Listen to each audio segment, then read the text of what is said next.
Hello बच्चों, let's see this question. The question says two adjacent sides of a parallelogram ABCD are given by AB vector equal to 2ik plus 10jk plus 11kk and AD vector equal to minus ik plus 2jk plus 2kk. The side AD is rotated by an acute angle alpha in the plane of the parallelogram so that AD becomes AD dash if AD dash makes a right angle with the side AB then the cosine of the angle alpha is given by. Clear. देखिए यहाँ हमारे पास क्या हो रहा है, ABCD parallelogram है. तो पहले तो हम क्या करते हैं, एक रफ डायग्राम ड्रॉ कर लेते हैं पैरेललोग्राम का. क्लियर. ये हमने यहाँ पर एक रफ डायग्राम लिया पैरेललोग्राम का. ये हमारे पास A हो गया, ABCD वर्टेक्स हो गए. क्लियर. अब यहाँ आप देखेंगे AB वेक्टर हमें गिवन है, साथ में AD वेक्टर हमें गिवन है. अब क्या हो रहा है, यहाँ से जो AD वेक्टर है वो अल्फा एंगल यहाँ से क्या कर रहा है, रोटेट कर रहा है. और AB के साथ जो AD डैश, जो नई यहाँ पे पोजीशन बनेगी AD की, वो होगी AD डैश. और वो AD डैश AB के साथ क्या बना रहा है, 90 डिग्री एंगल है ना, राइट एंगल बना रहा है यहाँ पे. तो इसका मतलब AD डैश कैसा होगा, कुछ इस तरीके से. ठीक है. ये हमारे पास यहाँ पर जब AD रोटेट होगा अल्फा, ये अल्फा एंगल हो गया. तो ये यहाँ पर हमारे पास AD डैश हो गया. क्लियर. ये कंप्लीट एंगल कितना चल रहा है हमारे पास, 90. तो ये अल्फा है, ये 90 है. तो इसका मतलब ये एंगल क्या होगा, 90 माइनस अल्फा. तो AB और AD के बीच में जो एंगल है वो हमारे पास 90 माइनस अल्फा है. और AB और AD हमें पता है, तो हम यहाँ क्या करते हैं, फॉर्मूला अप्लाई कर सकते हैं कॉस थीटा वाला. तो कॉस थीटा की जगह कितना चल रहा है, 90 माइनस अल्फा. ठीक है. इसको हम सॉल्व करेंगे. यहाँ पर फॉर्मूला क्या होता है, पहले तो हम क्या करते हैं, जो वेक्टर हमारे पास होते हैं उनका डॉट प्रोडक्ट करते हैं. तो AB डॉट AD और डिनोमिनेटर में क्या आ जाएगा, इनका मैग्नीट्यूड आ जाएगा.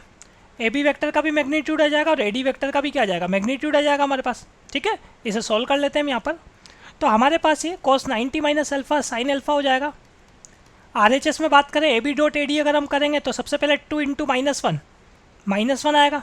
फिर 10 इंटू 2 ये हमारे पास हो जाएगा 20. देन 11 इंटू 2 22 हो जाएगा हमारे पास. और डिनोमिनेटर में बात करें तो स्क्वायर रूट में देख लेते हैं. फर्स्ट AB वेक्टर के मैग्नीट्यूड की बात करें तो 2 स्क्वायर 4, फिर 10 स्क्वायर मतलब 100 प्लस 11 स्क्वायर मतलब 121.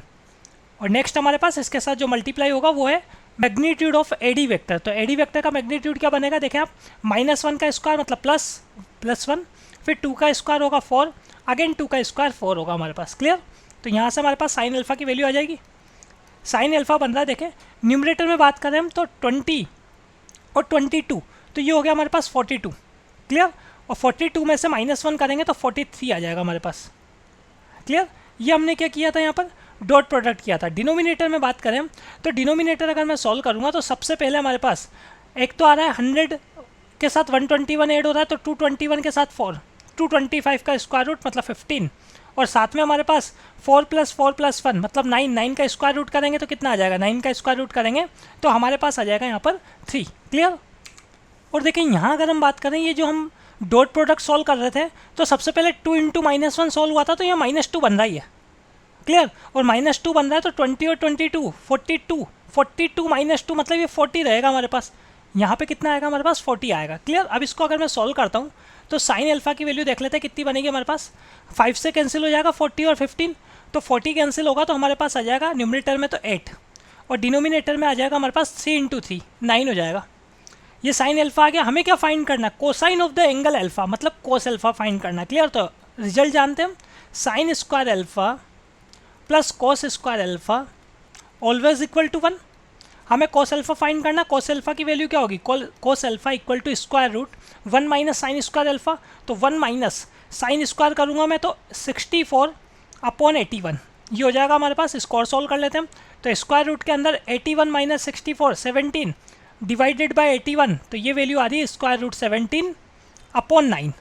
क्लियर. तो final answer is option number B. Best of luck.